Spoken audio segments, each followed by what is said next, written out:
जम्मू कश्मीर गए, अफ्रीका गए, इंग्लैंड गए, और आज हम चलते हैं कहाँ? अटलांटिक के पार चलेंगे हम, अमेरिका। ठीक है, तो सभी ने टिकट कटा लिया। बिना टिकट के अगर यात्रा करोगे तो पनिशमेंट मिलेगा, हाँ? जुर्माना लगेगा, जेल भी हो सकती है। नहीं पढ़ा है कानून? तो आइए देखें कि यहाँ आधुनिक खेती का विकास कैसे हुआ। कहां पर? अमेरिका में, अटलांटिक के भी पार, चांद के पार चलेंगे आज हम। कहां चलेंगे हम लोग चांद के पार चलेंगे। तो यहाँ पर खेती का विकास कैसे हुआ, किस तरह अमेरिका दुनिया की रोटी की टोकरी, क्या? दुनिया की रोटी की टोकरी, ब्रेड बास्केट, इंग्लिश में क्या बोलेंगे? ब्रेड बास्केट बनकर उभरा। और इन बदलावों का अमेरिका के ग्रामीण पर क्या प्रभाव पड़ा?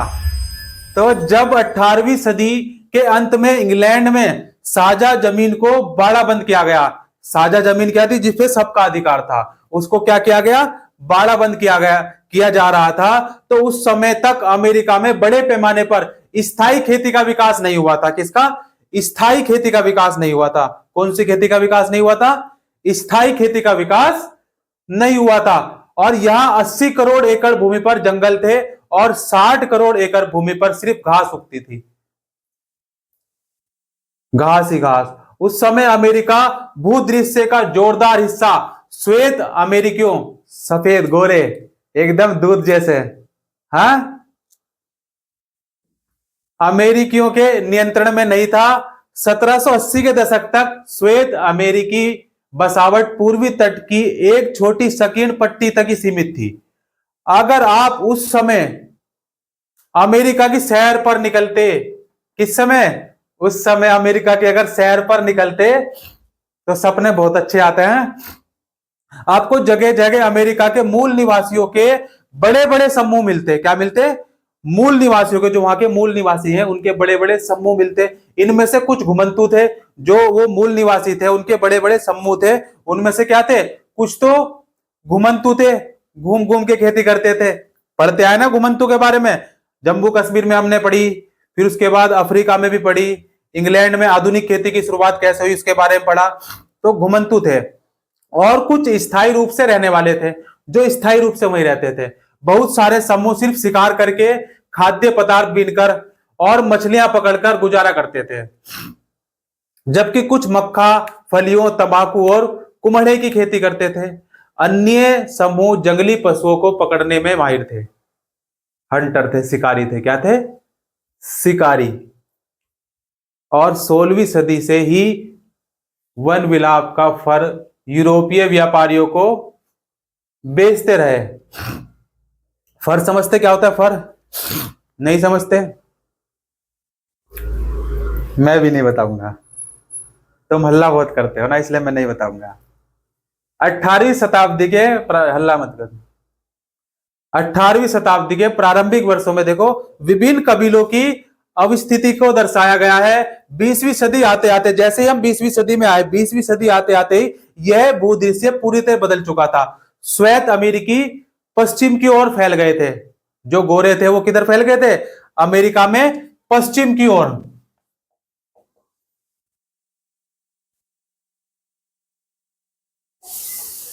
पश्चिम की ओर फैल गए थे गोरे। उन्होंने वहां की जमीन को कृषि योग्य बना लिया। इन्होंने क्या किया? यहां की जमीन को कृषि योग्य बना लिया, कृषि करने योग्य बना लिया। और इस प्रक्रिया में उन्होंने मूल कबीलों को उनकी जगहों से विस्थापित करके अलग खेतिहर इलाके बना लिए थे, अलग हटके सबसे। और कृषि उत्पादन के विश्व बाजार में अमेरिका की तूती बोलने लगी थी। क्या बोलने लगी थी? तुतक तूतिया दही जमा लो। सुना है गाना? नहीं सुना? 1857 की क्रांति के समय का था ये गाना। देखो वो कह रहा है, सर्च करना, ठीक है, इतना खास तो नहीं लगता।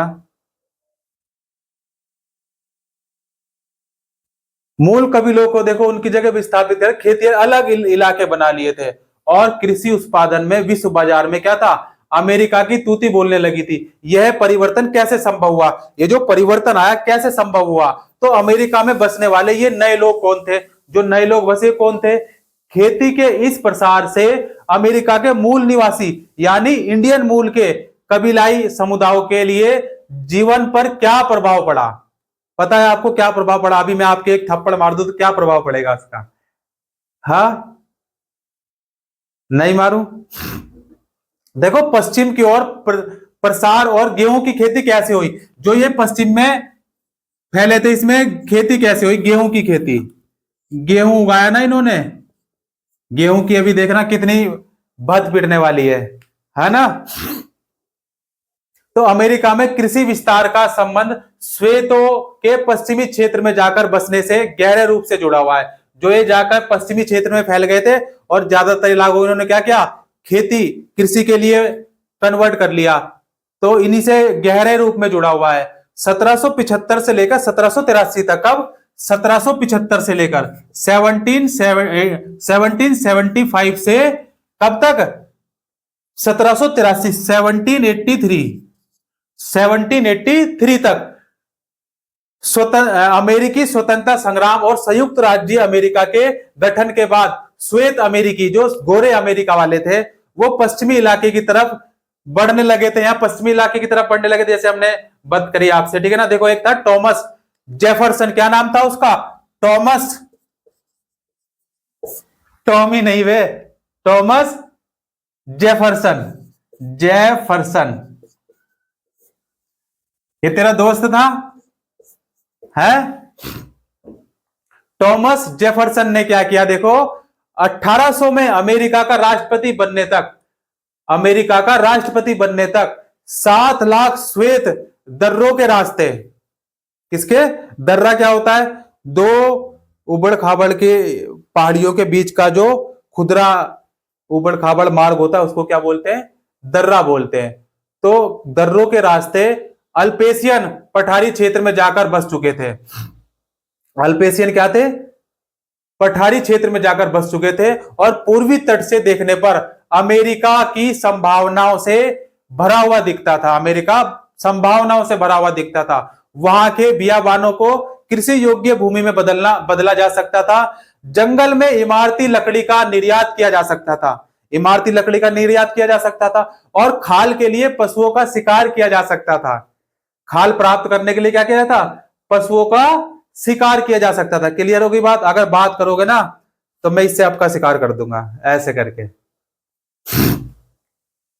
और देखो पहाड़ियों से सोने जैसे खनिज पदार्थों का दोहन किया जा सकता था। लेकिन इसका मतलब यह नहीं था कि पहले यहां के अश्वेत निवासियों को निकालकर बाहर फेंक दिया, ऐसा बिल्कुल भी नहीं था। संयुक्त राज्य अमेरिका की सरकार ने 1800 के बाद के दशकों में औपचारिक नीति बनाकर अमेरिकी इंडियनों को पहले मिसिसिपी नदी के पार और बाद में और भी पश्चिम की ओर तरफ खदेड़ दिया, और भी पश्चिम की ओर। बाद में देखो क्या है, पश्चिम में आए और पश्चिम की ओर खदेड़ दिया इनको, ठीक है ना। जाओ। हाँ, इस प्रक्रिया में कई लड़ाइयां लड़ी गई, मूल निवासियों का जनसंहार किया गया और उनके गांव जला दिए गए। इंडियनों ने प्रतिरोध किया, मरता क्या ना करता, है ना। कई लड़ाइयों में जीते भी, लेकिन अंततः उन्हें समझौता संध्या करनी पड़ी और अपना घर बार छोड़कर पश्चिम की ओर कूच करना पड़ा। कहां करना पड़ा? पश्चिम की ओर। फिर उसके बाद और पश्चिम की ओर कूच करना पड़ा। क्लियर होगी बात यहां तक? कोई दिक्कत? ठीक है, क्लियर होगी ना बात। तो मूल निवासियों की जगहों पर नए प्रवासी बसने लगे। जो मूल निवासी थे वो तो कूच कर गए, तो वहां पर नए प्रवासी बसने लगे और प्रवासियों की लहर पर लहर आती गई, लहर पर लहर, लहर पर लहर, लहर पर लहर, है ना। जैसे कि लबालब बौछार हो रही है। 18वीं शताब्दी के पहले दशक तक ये प्रवासी अल्पेशियंस पठार में बस चुके थे। कहां बस चुके थे? कौन सा पठार की बात करी हमने? अल्पेशियन, अल्पेशियन पठार। अल्पेशियन पठार में बस चुके थे और 1820 से लेकर 1850 के बीच, 1820 से 1850, ठीक से लिखो बच्चे, 1850 से लेकर 1820 से 1850 1820 से लेकर 1850 के बीच उन्होंने मिसिसिपी की घाटी में भी पैर जमा लिए थे। कहां पर? मिसिसिपी की घाटी पड़ती है, मिसिसिपी। मिसिसिपी क्या लिखेंगे? मिसिसिपी। क्या? मिसी लिख लो, चलो, मिसिसिपी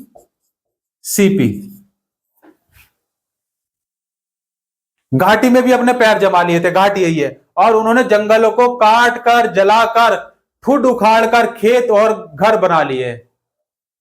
फिर उन्होंने बाकी जंगलों को सफाया करके बाड़े बनाने लगे। बाड़े बनाने लगे वो, ठीक है, क्लियर हो गई बात? क्या बनाने लगे? बाड़े बनाने लगे। और इस जमीन पर वह मक्का और गेहूं की खेती को, उसकी मक्का और गेहूं, देखो यहीं से स्टार्ट हो रहा है पद पढ़नी। मक्का और गेहूं की खेती स्टार्ट करनी शुरू कर दी भाई। क्या कर दिया? मक्का और गेहूं की खेती करनी स्टार्ट शुरू कर। और शुरुआती वर्षों में इस उर्वरक जमीन पर किसानों ने अच्छी फसलें पैदा करी, बहुत अच्छी, मस्त, एकदम मजा में। जैसे जैसे एक जगह जमीन की पैदावार घट जाती थी, किसान बेहतर जमीन की तलाश में नई जगह चले जाते थे, जैसे घुमंतू लोग करते थे। और मिसिसिपी नदी के पार स्थित विशालकाय मैदान में प्रवासी आबादी का प्रसार 1860 के बाद की घटना है। कब की है? 1860 के बाद की घटना है। और बाद के दशकों में यह समूचा क्षेत्र अमेरिका के गेहूं उत्पादन का एक बड़ा क्षेत्र बन गया। किसका? ध्यान से सुनना, गेहूं उत्पादन का बड़ा क्षेत्र बन चुका था। और अब जरा गेहूं उत्पादन किसानों के बारे में कुछ विस्तार से बात करेंगे, क्योंकि क्या बन गया है? गेहूं उत्पादन का बहुत बड़ा क्षेत्र बन गया है। तो अब हम क्या है, किसानों के बारे में कुछ विस्तार से बात करेंगे। देखा जाए कि इन किसानों ने किस तरह घास के मैदानों को अमेरिका की रोटी की टोकरी में तब्दील कर दिया। किसको? रोटी की टोकरी में तब्दील कर दिया किसानों ने। तो उन्हें किन समस्याओं से जूझना पड़ा और इस प्रक्रिया के क्या परिणाम आए। तो अब गेहूं का उत्पादन देखो कैसे क्या किसानों ने 19वीं सदी के आखिर सालों में अमेरिका के गेहूं उत्पादन में जबरदस्त वृद्धि हुई, एकदम लबालब, थोक के भाव में। इस दौरान अमेरिका की शहरी आबादी बढ़ती जा रही थी। देखो क्या, ध्यान से समझना बात, क्या शहरी आबादी बढ़ती जा रही थी भाई? शहरी आबादी तो बढ़ती जा रही थी, ठीक है ना। देखो आबादी बढ़ रही है लेकिन उत्पादन भी बढ़ेगा, है ना। अब देखो जब शहरी आबादी बढ़ती जा रही थी और निर्यात बाजार भी दिनों दिन फैलता जा रहा था, निर्यात भी, जैसे आबादी बढ़ रही थी वैसे निर्यात बाजार भी फैलता जा रहा था। आबादी भी बढ़ रही थी और बाजार भी फैल रहा था। मांग बढ़ने के साथ गेहूं के दामों में भी उछाल आ रहा था। गेहूं के दाम एकदम जमीन छू रहे थे। इससे उत्साहित होकर किसान गेहूं उगाने की तरफ झुकने लगे, क्योंकि जब अनाज महंगा हो गया तो किसान लबालब, क्या उनकी जीभ लपलपाई, किसानों की, है ना, किसानों की जीभ लपलपाई। हाँ, तो किसान ने क्या किया? गेहूं उगाना शुरू कर दिया भाई बड़ी मात्रा में। और रेलवे के प्रसार से खाद्यान्नों को गेहूं उत्पादक क्षेत्रों से निर्यात के लिए पूर्वी तट पर ले जाना आसान हो गया। 20वीं शताब्दी की शुरुआत तक देखो गेहूं की मांग में और भी वृद्धि आई तथा प्रथम विश्व युद्ध के दौरान विश्व बाजार में गेहूं की विश्व बाजार में भारी उछाल, कीमत में भारी उछाल आया। रूसी गेहूं की आपूर्ति पर रोक लगने के बाद गेहूं के लिए यूरोप अमेरिका पर आश्रित हुआ था। क्लियर हो गई बात? जब रोक लग गई तो बाद में यूरोप अमेरिका पर आश्रित हो गया। और अमेरिका के राष्ट्रपति विल्सन, क्या नाम है? विल्सन, अमेरिकी राष्ट्रपति विल्सन ने किसानों से वक्त की पुकार सुनने का आह्वान किया कि खूब गेहूं उपजाओ। क्या आह्वान किया? खूब दबा के लबालब एकदम गेहूं उपजाओ और गेहूं ही हमें जंग जिताएगा। गेहूं उगाएंगे तब, गेहूं उगा के जंग जीती जा सकती है, बताओ भाई। मोदी जी कहने लगे अटैक करने से पहले कि भारतीय भाइयों और बहनों, कल से आप गेहूं उगाना शुरू करेंगे और गेहूं उगाने से हम जंग जीत जाएंगे। ऐसा पॉसिबल है? देखो हो भी सकता है ना। ये विल्सन है भाई, अमेरिका का राष्ट्रपति है, ये कुछ भी कर सकता है, जादूगर है ये, है ना। छड़ी घुमाई, जादू मंत्र, काली का मंत्र, छू, जीत गया है। तो इसने देखो आह्वान किया कि खूब संख्या में क्या करो, गेहूं को उपजाओ और गेहूं ही हमें जंग जिताएगा। 1910 ईस्वी में 1910 में देखो अमेरिका की 4 से 5 करोड़ एकड़ जमीन पर गेहूं की खेती की जा रही थी, और 9 साल बाद गेहूं उत्पादन क्षेत्रफल बढ़कर कितना हो गया, 7.4 करोड़ पहुंच गया। कितना हो गया, 7.4 करोड़। क्या बात है, एकदम मजा मार दिया इन्होंने, था ना। 7.4 करोड़, यानी कि लगभग 65% ज्यादा हो गया। प्रतिशत में अगर बात करेंगे तो कितना हो जाएगा, 65% अधिक, 65% से अधिक हो गया था। इसमें से ज्यादातर वृद्धि विशाल मैदानों, ग्रेट प्लेन्स में हुई थी, जहां नित नए क्षेत्रों को जोता जा रहा था। गेहूं उत्पादन बधुआ बड़े किसानों के कब्जे में था, और कई बड़े किसान के पास तो 2-3 हजार एकड़ तक जमीन होती थी। कितनी, 2-3 हजार एकड़ तक। आज तो आपके पास 500 स्क्वायर फीट हो जाए बहुत है। तो देखो नई तकनीकों, अब ये हुआ कैसे, इतना सारा क्यों, अब उत्पादन बढ़ा तो मजदूरों की भी संख्या बढ़ गई होगी, तो मजदूरों की संख्या बढ़ेगी तो कुछ बुद्धि भी कसर की होगी, उनके सट की होगी कि यार कुछ नई तकनीक निकाली जाए, है ना, कुछ नया आविष्कार किया जाए। तो नई तकनीक का आगमन हुआ। क्या हुआ, नई तकनीक का आगमन हुआ। नई तकनीक, ये तकनीक करेगी, जैसे जैसी भी आई थी ना, बिल्डोजर, है ना, योगी जी का बिल्डोजर है ना, तो उसने देखो क्या किया, कई लोगों का काम खा गया बिल्डोजर, जेसीबी, है ना। तो गेहूं उत्पादन में हुई यह विलक्षण वृद्धि नई तकनीक का परिणाम थी। ये क्या, ये जो इतनी वृद्धि हुई कैसे हुई, ये नई तकनीक का प्रमाण था और परिणाम था। 19वीं शताब्दी में नए प्रवासी जैसे जैसे नई जमीन को अपने कब्जे में लेते गए, वैसे वैसे उन्होंने क्या किया, नई जरूरतों के मुताबिक अपनी तकनीकों में क्या किया, बदलाव किए। जो उनकी तकनीकें थी खेती करने की, उत्पादन करने की, उनको में बदलाव किया। और जब वे लोग मध्य पश्चिम के घास के मैदान में पहुंचे, तो उनके वे साधारण हल बेकार साबित हुए। जो उनके पास क्या थे, हल, पहले जुताई किससे होती थी, हल से, जो साधारण हल थे वे नाकाम हो गए, बेकार साबित हुए, जिनका वे पूर्वी तट पर इस्तेमाल करते आए थे। यहां के मैदान घनी घास से ढके हुए थे, जिसकी जड़ें बहुत गहरी होती थी, तो ये हल मिट्टी में नहीं जा पाता था, है ना, क्योंकि जड़ गहरी होगी तो गहराई तक जाएगा नहीं, तो खुदाई कैसे होगी, अच्छी खुदाई नहीं होगी, और अच्छी खुदाई नहीं होगी तो क्या होगा, उत्पादन भी अच्छा नहीं होगा। तो इस सख्त जमीन को तोड़ने के लिए कई तरह के हल विकसित किए गए, कई तरह के हल विकसित किए गए, छोटा हल, मोटा हल, काला हल, है ना, सांवला हल, पीला हल, हरा हल। देखो स्थानीय स्तर पर विकसित इन हलों में कुछ हल 12 फीट लंबे होते थे। कितने फीट लंबे होते थे, 12 फीट, 12 फीट लंबे होते थे। फीट, फुट होता है, फीट होता है, फुट होता है, फुट लिख लो, चलिए आइए लो, ठीक है।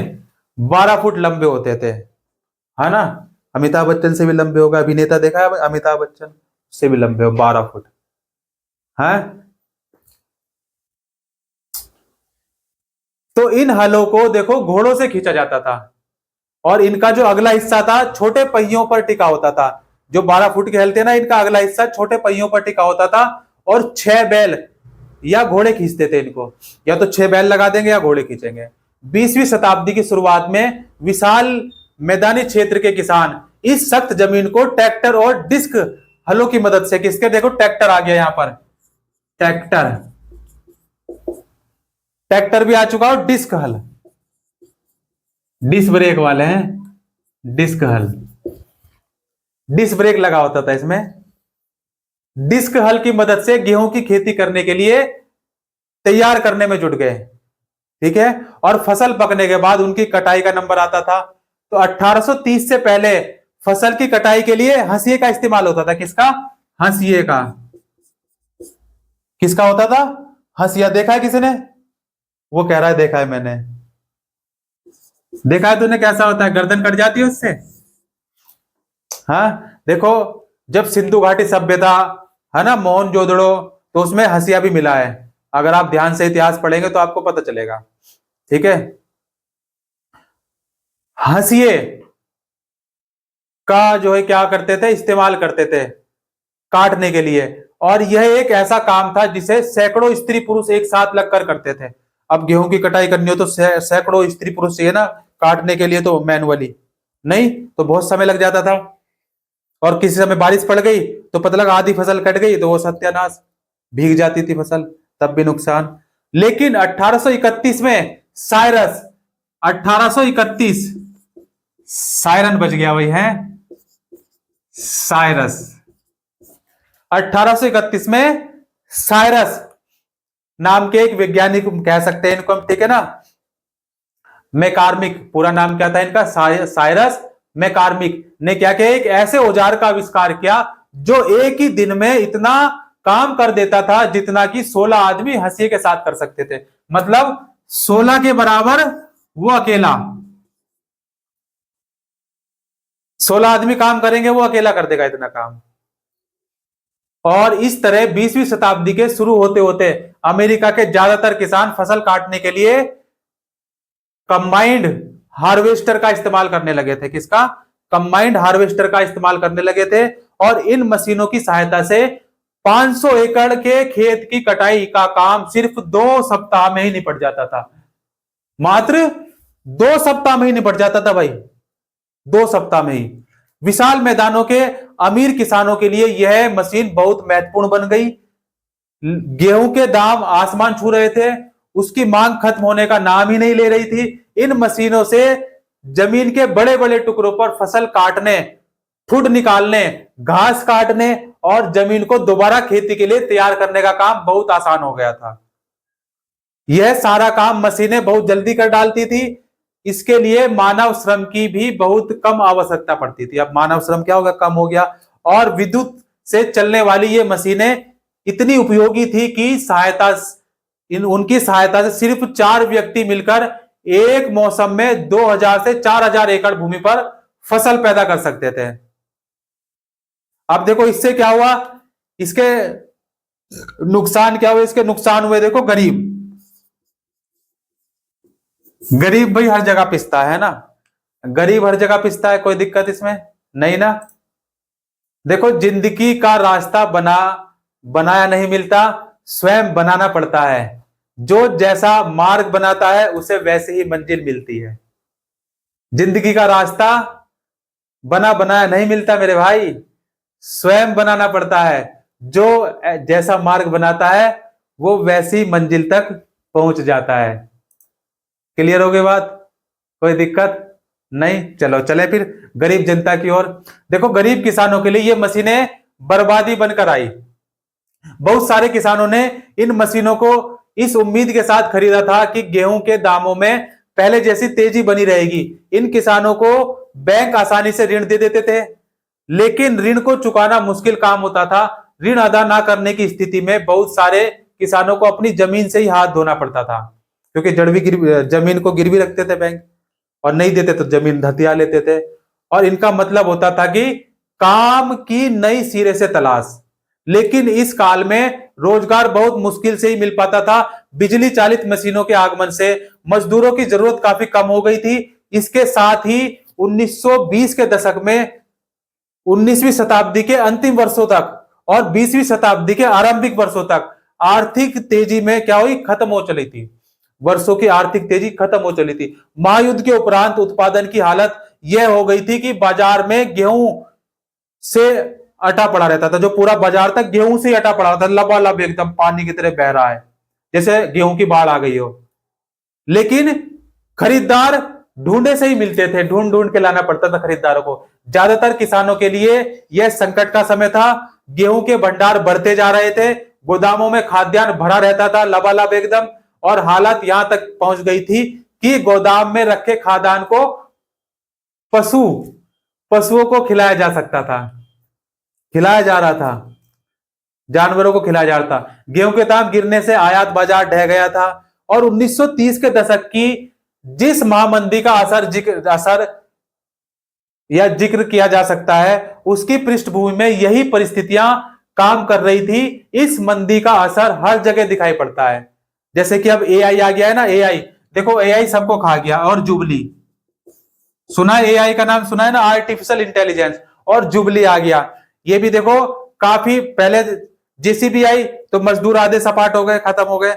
अब एआई आ गया तो जो हाईटेक कंप्यूटर वाले थे ना, जो अपने आप को जेंटलमैन एकदम समझते थे ना, मैं आत्माराम तुकाराम भिड़े इस सोसाइटी का एकमेव सेक्रेटरी, है ना, तो उनके लिए भी देखो दिक्कत हो जाएगी एआई के और जुबली के आने से। क्यों? क्योंकि ये भी जैसे जेसीबी ने आया मजदूरों को खत्म हो गई, ये भी एक तरह से अपनी कैटेगरी में मजदूरी है, तो इनकी भी देखो खत्म। या तो जीपीटी खरीद, जीपीटी है, सीखो, एआई को सीखो, जुबली को सब सीखो तो करो आगे, नहीं तो सब सत्यानाश।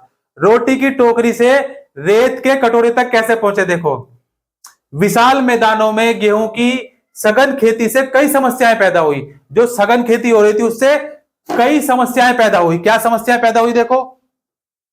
1930 के दशक में दक्षिण के मैदानों में रेतीली तूफान आने लगे। क्या आने लगे? रेतीले तूफान। कहां लिख दूं? यहां लिख दूं, रेतीले तूफान। रेतीले तूफान आने लगे 1930 के दशक में दक्षिण के मैदान में, और इन तूफानों की ऊंचाई 7000 से 8000 फीट हुआ करती थी। गदले कीचड़ एकदम, और कीचड़ की शक्ल में आने वाले इन तूफानों से चौतरफा तबाही फैल गई। क्योंकि रेत उड़ के आएगा तो रेत कहीं ऐसे थोड़ी पूरे जगह तबाह कर देगा, सत्यानाश कर देगा, एकदम नहीं कर देगा।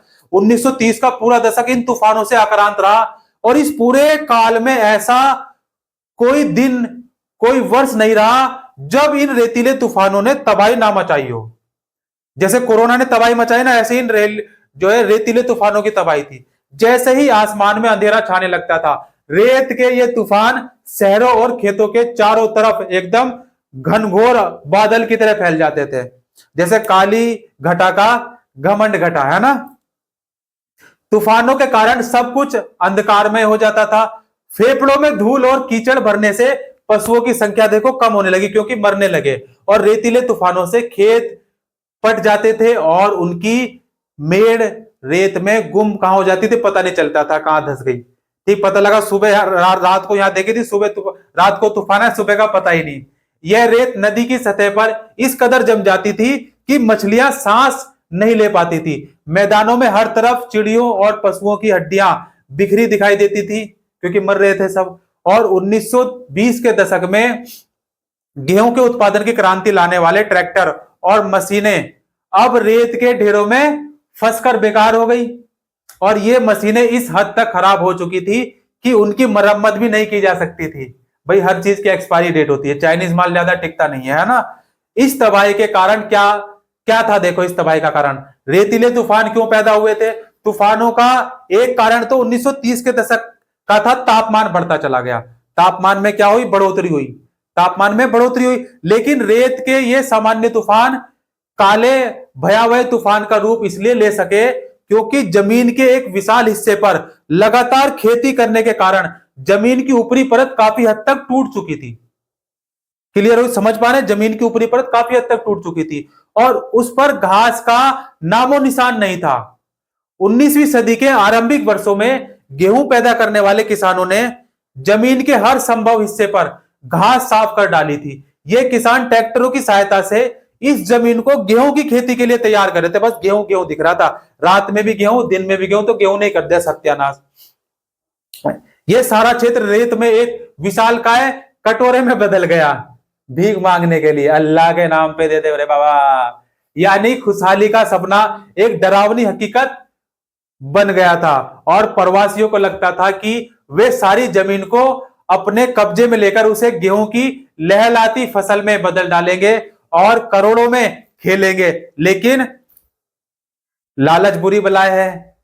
30 के दशक में उन्हें यह बात समझ में आई कि पर्यावरण के संतुलन का सम्मान करना कितना जरूरी है। कब आई? 30 के दशक में आई। इसलिए क्या? लालच बुरी बलाय और पर्यावरण का हमें हमेशा सम्मान करना चाहिए, ठीक है। और पेड़ हमेशा लगाना चाहिए, है ना।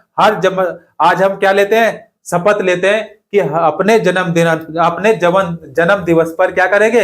एक एक पेड़ अवश्य लगाएंगे। लेकिन पेड़ लगा के भूल नहीं जाना है, ठीक है। उसको पानी से भी सींचना है। क्लियर होगी बात?